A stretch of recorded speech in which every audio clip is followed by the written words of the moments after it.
La température torride de l'hélium en train de brûler provoque le gonflement des couches extérieures de l'étoile.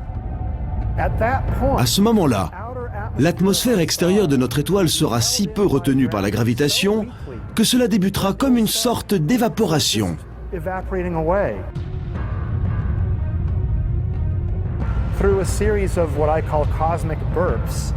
À travers des séries de sursauts cosmiques, elle va éjecter son enveloppe extérieure de gaz, qui ne sont que faiblement retenues par la gravitation. Les cartouches de gaz envoyées vers l'extérieur et illuminées par l'étoile centrale provoquent ce qu'on appelle un phénomène nébuleux.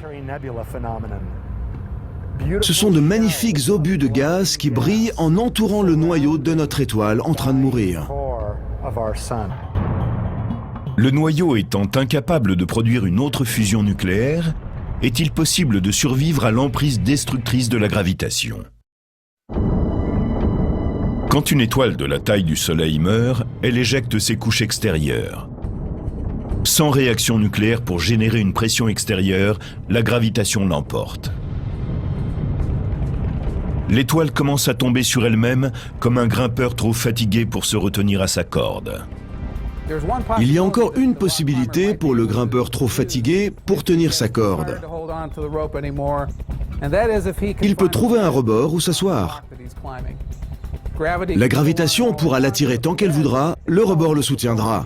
Il n'aura aucune énergie à développer pour gagner son combat. Le Soleil est un exemple d'étoile qui peut trouver une porte de sortie dans son combat contre la gravitation. L'étoile en train de se contracter trouve un refuge surprenant, les électrons. Ce sont de petites particules atomiques chargées négativement. Les électrons n'aiment pas être comprimés. Ils restent très proches les uns des autres, mais ils ne s'aiment pas. Si vous comprimez assez fort des électrons, cette pression même est capable de soustraire l'étoile à la gravitation. Quand le noyau de notre étoile, semblable au Soleil et qui est en train de mourir, est écrasé sur un objet de la taille de la Terre, ce qu'on appelle la pression dégénérative de l'électron prend le dessus. La gravitation ne peut pas continuer à détruire l'étoile. Elle se refroidit doucement et prend la forme d'un étrange débris stellaire bizarre, connu sous le nom de naine blanche. Ainsi en est-il de Sirius B, qu'on peut vaguement apercevoir à côté de sa compagne, Sirius, l'étoile la plus brillante de notre ciel. Une naine blanche est un type d'étoile très étrange. Elle est extrêmement dense. La naine blanche a une masse équivalente à 300 000 fois celle de la Terre, comprimée dans un volume de la taille de la Terre. Une cuillère à thé pleine de cette matière pèserait plusieurs tonnes. C'est quelque chose d'assez étonnant. Une naine blanche est l'étape finale dans la vie d'une étoile de type solaire. Mais elle n'est pas encore tout à fait morte. Elle continuera à briller pendant des milliards d'années en irradiant toute l'énergie accumulée au cours de sa vie. J'aime appeler les naines blanches des étoiles à la retraite. La lumière qu'elles diffusent est de l'énergie qu'elles ont accumulée pendant leur vie, pendant qu'elles fusionnaient les éléments légers en éléments lourds. C'est ce que le Soleil est en train de faire à l'heure actuelle. La naine blanche dépense ce qu'elle a épargné au cours de sa vie. C'est une étoile retraitée. C'est le destin du Soleil. Mais certaines naines blanches peuvent avoir un dernier baroud d'honneur grâce à un compagnon qui leur tend une main secourable. Car bien que le Soleil soit un solitaire cosmique, plus de la moitié des étoiles se déplacent dans la vie avec un compagnon. La plupart des étoiles font partie de systèmes binaires, ou parfois même multiples. Les couples qui sont proches ont parfois des destins différents de ceux des étoiles solitaires.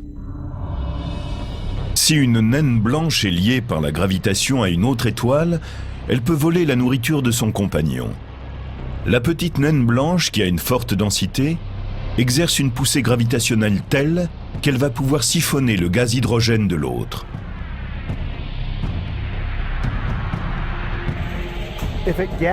En prenant de la matière auprès de sa compagne, l'étoile peut développer sa masse.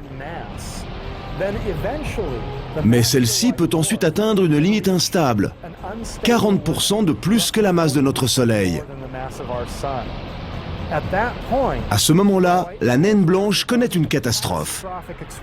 Elle explose en un éclair aveuglant. Il se produit ce qu'on appelle un emballement thermonucléaire.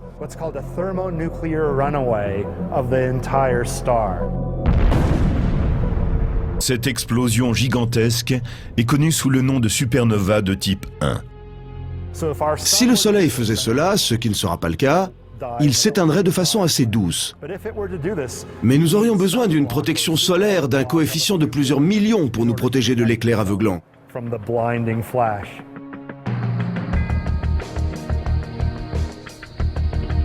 À Berkeley, qui dépend de l'Université de Californie, l'astronome Alex Filippenko est l'un des meilleurs chasseurs de supernovas. Son équipe en a localisé plus de 600 au cours de la dernière décennie. C'est considérable, dans la mesure où il en apparaît peut-être 12 par siècle dans chaque galaxie. Traquer les supernovas est comme scruter un stade de football bondé avec des jumelles, dans l'espoir d'attraper l'unique personne susceptible de déclencher un flash à un moment précis. Si vous devez regarder un à un chaque spectateur, il va vous falloir beaucoup de temps pour trouver celui qui va prendre une photo au flash. Filippenko accroît ses chances en étendant sa recherche au-delà des étoiles, ou même des seules galaxies. Pour cela, il fait appel à un assistant à la technologie très avancée. Voilà un engin de recherche robotique qui explore les étoiles et les supernovas en train d'exploser. Il était programmé pour photographier plus de 1000 galaxies en une nuit. En une semaine, il prend des images de 7 à 8000 galaxies. Et il répète ce processus en comparant les nouvelles images aux précédentes. En général, il n'y a rien de neuf sur les nouvelles photos, mais parfois surgit une étoile. Une supernova disparaît. Et l'on remarque un point de lumière éclatant qui n'était pas là dans les anciennes images.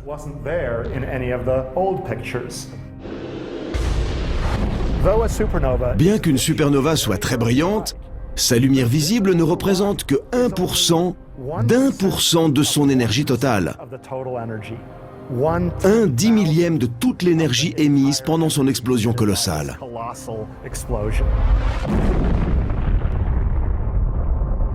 Les supernovas de type 1A proviennent de naines blanches en train d'exploser. D'autres, connus sous le nom de supernova 2, indiquent la mort dramatique d'étoiles encore plus massives, 8 ou 10 fois plus massives que le Soleil. Contrairement à leurs cousines plus petites, quand les étoiles massives ont épuisé leur hydrogène, elles peuvent commencer à brûler d'autres éléments. Les cendres de chaque série de réactions nucléaires deviennent le combustible pour la prochaine, si bien que lorsqu'elle est proche de la fin, une étoile massive ressemble à un oignon, avec une couche extérieure de combustible originel, d'hydrogène, entourée de couches successives d'éléments de plus en plus lourds. Elle traverse la vie en transformant l'hydrogène en hélium, puis l'hélium en carbone et en oxygène, puis l'oxygène en néon et en magnésium, et ensuite en silicone et sulfure. Et ensuite vient le fer. L'étoile massive développe un noyau de fer. Mais la fusion du fer en éléments plus lourds n'apporte rien de bon à l'étoile. Elle ne garde pas la chaleur à l'intérieur, car la fusion du fer en éléments plus lourds requiert de l'énergie. Elle absorbe de l'énergie, elle n'en libère pas. Ainsi, ce noyau de fer se développe sans fusion, et il devient parfois instable. Quand sa taille atteint environ 1,5 fois celle du Soleil, il s'effondre. Et cet effondrement est violent. En 1 seconde et demie, un noyau de la taille du Soleil est détruit en un objet de 15 km de diamètre.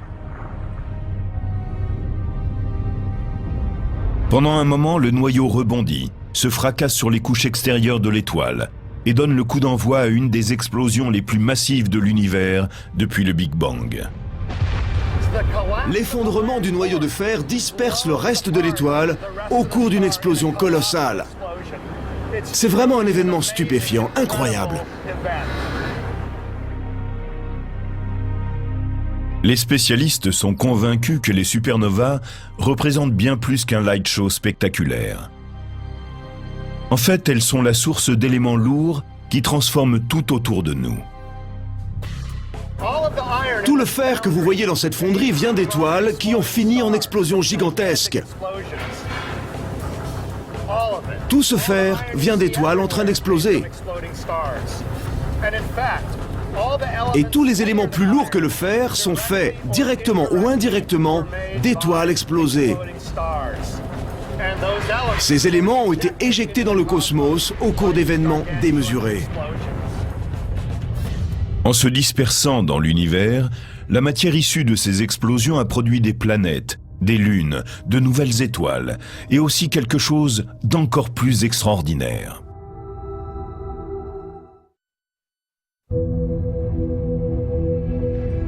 Si vous pouviez remonter sur la trace de vos ancêtres jusqu'aux origines, vous trouveriez sur votre arbre généalogique une étoile en train d'exploser. Nous sommes essentiellement faits de matière d'étoiles ou de poussière d'étoiles, comme Carl Sagan aime à le dire. Les éléments de notre corps, plus lourds que l'hydrogène et l'hélium, viennent d'étoiles mortes depuis longtemps.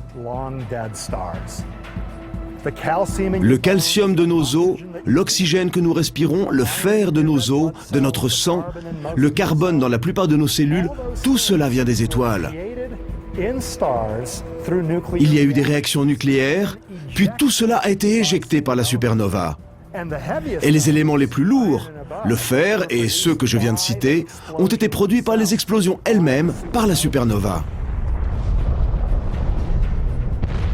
Tandis que l'explosion d'une supernova de type 2 inonde l'univers d'éléments lourds, le noyau d'une étoile en train d'exploser est gardé intact.